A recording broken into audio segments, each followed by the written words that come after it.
Well, one of the feature events on the Club and Angle card tonight was the running of the Country Series final. Making the 14-hour round trip was Jared Hetherington, and I caught up with the Narrabri mentor before his commitments. Well, Jared, great to catch up with you. As I mentioned in that introduction, a 14-hour round trip. Yeah, it's not the best, but you nominate for these heats and you qualify for them, so we had to bring both the horses down. And both are racing well, always bopping, and something about Lexi, and no doubt the latter, certainly one of the stable favourites. Yeah, look, she's doing a really good job at the moment. She's won 4 from 6 this preparation.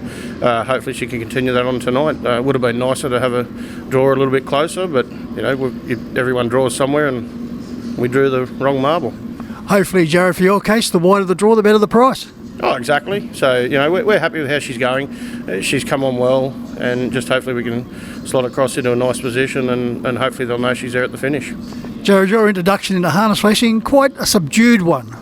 Yeah, look, my father, when he finished coaching and playing football, he purchased a broodmare, and I think she was pretty successul. If she hadn't have been, we probably wouldn't still be in it. So she produced some nice horses like Limousine Dundee, Limousine Langus, Limousine Peter, what have you. So, but we probably had quite a while out of it there when Dad sort of stopped training, and I was playing and coaching footy and that. And then probably 7 years ago, I purchased a horse, and it's sort of gone on from there. Jared, tell us a little bit about your father Wayne's career, because it is quite a good one. Yeah, look, he was a very handy footballer.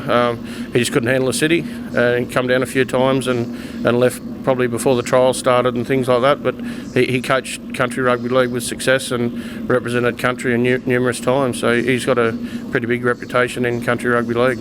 And during that period that he did play for country, the late 60s, early 70s, it was very strong opposition as far as the city were concerned on those particular occasions. Yeah, back then it was a true city versus country. So they were playing against the NRL players, today's NRL players. I'm not sure what it was back then, and it was definitely a lot more physical.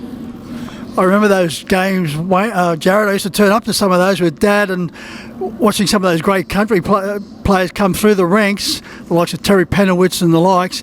It was always a great stepping stone. I think we missed that. Yeah, I think so. It's changed a lot, but there's a lot of health issues and what have you that contribute to them sort of things. And you know, some people can say that the game's losing what it was, but you know, health and safety's the main thing for everyone, I guess. Your influences in harness racing? Look, probably not so much influences, but I'm very lucky to have a great network of people that I can call if I'm having a problem, or you know, something's doing this, and get some options and some ideas. Like Bernie Hewitt, it's a great person. You can ring him up, ask a question. He's more than happy to help. We've got a great relationship with Bernie and Kath and the boys down there. So yeah, and Mick Formosa's always been great to me. You know, Greg Franklin in Queensland. So we've got some pretty smart people that are always happy to give us a hand or advice and what have you. Now, as far as numbers are concerned, because you do consider yourself to be a part-time trainer? Yes. Yeah, definitely part-time. I trade grain for a living, so that keeps me pretty busy. Look, the drought was pretty hard, but we got through it and that. But yeah, we'll have 12 in work on Monday, so yeah, it's probably a little bit too many or so, but you know, we're actively looking for more at the right horses and what have you, so it's going pretty good. You better give the company a bit of a rap. Yeah, Stewart's Grain Trading. Yeah, no matter what grain you need or what it is, we've always got access to it and can supply with a price. So, yeah. Well, we spoke about something about Lexi. There's a horse in the stable that looks to be a progressive type of former Kiwi by the name of Nightlights. Yeah, look, Nightlights won 4 of her first 5 for us, and then she's come across some niggling injury issues, but she had a long time off. She come back and was really starting to put it together. 2 starts back, she was very unlucky at Tamworth. She got sort of knocked down on the home turn and still flashed home and got beaten half head. She dropped out on Thursday at Tamworth, so that's a little bit disappointing, but we'll get her going over again, and she should be winning very shortly. A couple of months ago, you listed one of your greatest thrills in harness racing when you combined with your 16-year-old nephew, Jack Buckman. Yeah, it still hasn't changed you from being too cheeky to me. Anyway, you know, I don't get much credit for that, but no, it was great. He's done a really good job, and he's learning his craft down there with Bernie, and he lives with Bernie and Kath, so I'm sure they've had to put up with a fair bit, and it's a credit to them. But I can really see the kid maturing, and hopefully he sticks at it. We're talking about his first winning drive.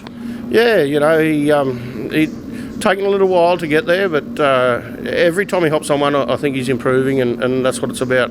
If he's not improving, then he's wasting his time. He couldn't be in better hands than being with the Hewitts, as you mentioned. Oh, look, Bernie, Doug, Jason, they look after him. They keep him in line. And he's only 16, so he probably needs to have that bit of firmness and what have you. But he's doing work very well, and I think if he sticks at it and he's got the right opportunity, Bernie's got some very well-bred horses, and they're just a great family. You've also got some juveniles coming through. Is there one in particular we should be keeping an eye on? Yeah, look, this is our first crack at the 2-year-olds. A couple that Dad's bred. So, yeah, look, there's one that I like, Limousine Cheeky. So I think she'll be a progressive type, and hopefully she can do a job. Jerry, you mentioned the 3 you got winning a race with your nephew, but there was also another race that meant a lot to you recently at Tamworth. Yeah, it was probably just a normal race, but we'd been to a funeral on the Monday and we raced on the Wednesday or the Thursday, and it was a Vale Beryl Dean race. Beryl and John, her partner, are now both deceased. There'd be no harness racing in Narrabri or nothing without them and their input for many years, and it was very special. Still very tight with John and Beryl's daughters and grandchildren and sons and what have you. So it was nice. I wouldn't say it's pretty hard to call it a thrill because of the circumstances, but it was very special. Well, Joe, it's been great to catch up with you. Hopefully you head back to Narrabri from Clubman Angle tonight with something in the kitty. Yeah, that'd be nice. That'd be nice. That's what we're down here for. So, we'll give it a crack and see how we go. But we've got a really good bunch of owners at the moment that are looking after us, and hopefully we can return something to them. And isn't that half the battle, having good owners? Yeah, it is. Look, probably shouldn't say this now, but we have a no dickhead policy, and we've got no dickheads. So, yeah, only the trainer probably. Well, Joe, it's been great to catch up with you. Good luck. Good on you. Thank you very much for your time.